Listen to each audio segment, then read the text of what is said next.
ओम नमः शिवाय। जय श्री हरि। जैसे कि आपको पता ही है, कार्तिक मास चल रहा है और मेरे चैनल पर आप हर रोज़ कार्तिक महात्म्य के अध्याय सुन रहे हैं। आज हम 7वां अध्याय सुनेंगे। तो अगर आप मेरे चैनल पर नए हैं तो कृपया चैनल को सब्सक्राइब और वीडियो को लाइक ज़रूर कर दीजिएगा। तो चलिए 7वां अध्याय शुरू करते हैं। छठे अध्याय के बारे में मैं थोड़ा बता देती हूँ। इसमें नारद मुनि कथा सुनाते हैं, वही आगे कंटिन्यू करते हैं।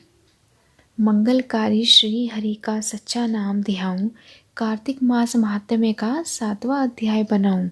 नारद जी ने कहा, हे राजन, कार्तिक मास में व्रत करने वालों के नियमों को मैं संक्षेप में बतलाता हूँ, उसे आप सुनिए। व्रती को सब प्रकार के आमिष, मांस, उड़द, राई, खटाई तथा नशीली वस्तुओं का त्याग कर देना चाहिए। व्रती को दूसरे का अन्न नहीं ग्रहण करना चाहिए, किसी से द्वेष नहीं करना चाहिए और तीर्थ के अतिरिक्त अन्य कोई यात्रा नहीं करनी चाहिए। देवता, वेद, ब्राह्मण, गाय, व्रती, नारी, राजा तथा गुरुजनों की निंदा भी नहीं करनी चाहिए। व्रती को दाल, तिल, पकवान व दिया हुआ दान भोजन ग्रहण नहीं करना चाहिए। किसी की चुगली या फिर निंदा भी नहीं करनी चाहिए। किसी भी जीव का मांस नहीं छूना चाहिए। पान, कत्था, चूना, नींबू, मसूर, बासी तथा झूठे अन्न का भी प्रयोग नहीं करना चाहिए। गाय, बकरी तथा भैंस के अतिरिक्त अन्य किसी पशु का दूध नहीं पीना चाहिए। कांसे के पात्र में रखा हुआ पंचगव्य बहुत छोटे घड़े का पानी तथा केवल अपने लिए ही पका हुआ अन्न भोजन करना चाहिए। कार्तिक माह का व्रत करने वाले मनुष्य को सदैव ब्रह्मचर्य का पालन करना चाहिए। उसे धरती पर सोना चाहिए और दिन के चौथे पहर में केवल एक बार पत्तल में भोजन करना चाहिए। व्रती कार्तिक माह में केवल नरक चतुर्दशी, जिसे छोटी दिवाली भी कहा जाता है, के दिन ही शरीर में तेल लगा सकता है।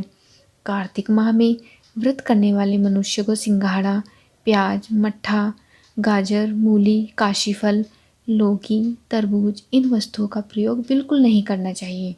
रजस्वला, चांडाल, पापी, मलेश, पतित, व्रतहीन, ब्राह्मण द्रोही और नास्तिकों से बातचीत नहीं करनी चाहिए। भगवान विष्णु को प्रसन्न करने के लिए अपनी शक्ति के अनुसार चांद्रायन आदि का व्रत करना चाहिए और उपयुक्त नियमों का पालन करना चाहिए। जो भी व्रत रखता है उसको प्रतिपदा को कुम्हार, द्वितीया को कटहल, तृतीया को तरुणी स्त्री, चतुर्थी को मूली, पंचमी को बेल, षष्ठी को तरबूज और सप्तमी को आंवला, अष्टमी को नारियल, नवमी को मूली, दशमी को लौकी, एकादशी को परवल, द्वादशी को बेर, त्रयोदशी को मट्ठा, चतुर्दशी को गाजर तथा पूर्णिमा को शाक का प्रयोग बिल्कुल भी नहीं करना चाहिए।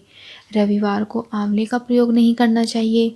कार्तिक माह में व्रत करने वाला मनुष्य यदि इन शाकों में से किसी शाक का सेवन करना चाहे तो पहले ब्राह्मण को देखकर ग्रहण करे। यही विधान माघ माह के व्रत के लिए भी है। देवोत्थानी एकादशी में पहले कही गई विधि के अनुसार नृत्य, जागरण, गायन, वादन आदि करना चाहिए। इसको विधि पूर्वक करने वाले मनुष्य को देखकर यमदूत ऐसे भाग जाते हैं जैसे सिंह की गर्जना से हाथी भाग जाते हैं। कार्तिक माह का व्रत सभी व्रतों में श्रेष्ठ है। इसके अतिरिक्त जिसने भी व्रत यज्ञ है वह 1000 की संख्या किए जाने पर भी इसकी तुलना नहीं कर सकते, क्योंकि यज्ञ करने वाले मनुष्य को सीधा बैकुंठ की प्राप्ति होती है। जिस प्रकार राजा की रक्षा उसके अंगरक्षक करते हैं, उसी प्रकार कार्तिक माह का व्रत करने वाले की रक्षा भगवान विष्णु की आज्ञा से इंद्रादि देवता करते हैं। व्रती मनुष्य जहाँ कहीं भी रहता है वहीं पर उसकी पूजा होती है, उसका यश फैलता है। उसके निवास स्थान पर भूत, पिशाच आदि कोई भी नहीं रह पाते। विधि पूर्वक कार्तिक माह का व्रत करने वाले मनुष्यों के पुण्यों का वर्णन करने में ब्रह्मा जी भी असमर्थ हैं।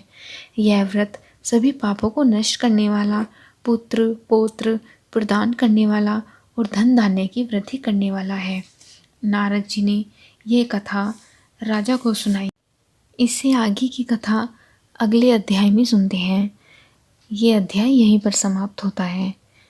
भगवान हरि जैसे सबके कष्टों को दूर करते हैं वैसे हमारे भी कष्टों को दूर करे, कहते सुनते को, हुंकारा भरते को, सभी के दुखों को दूर करे। जय श्री हरि। ओम नमः शिवाय।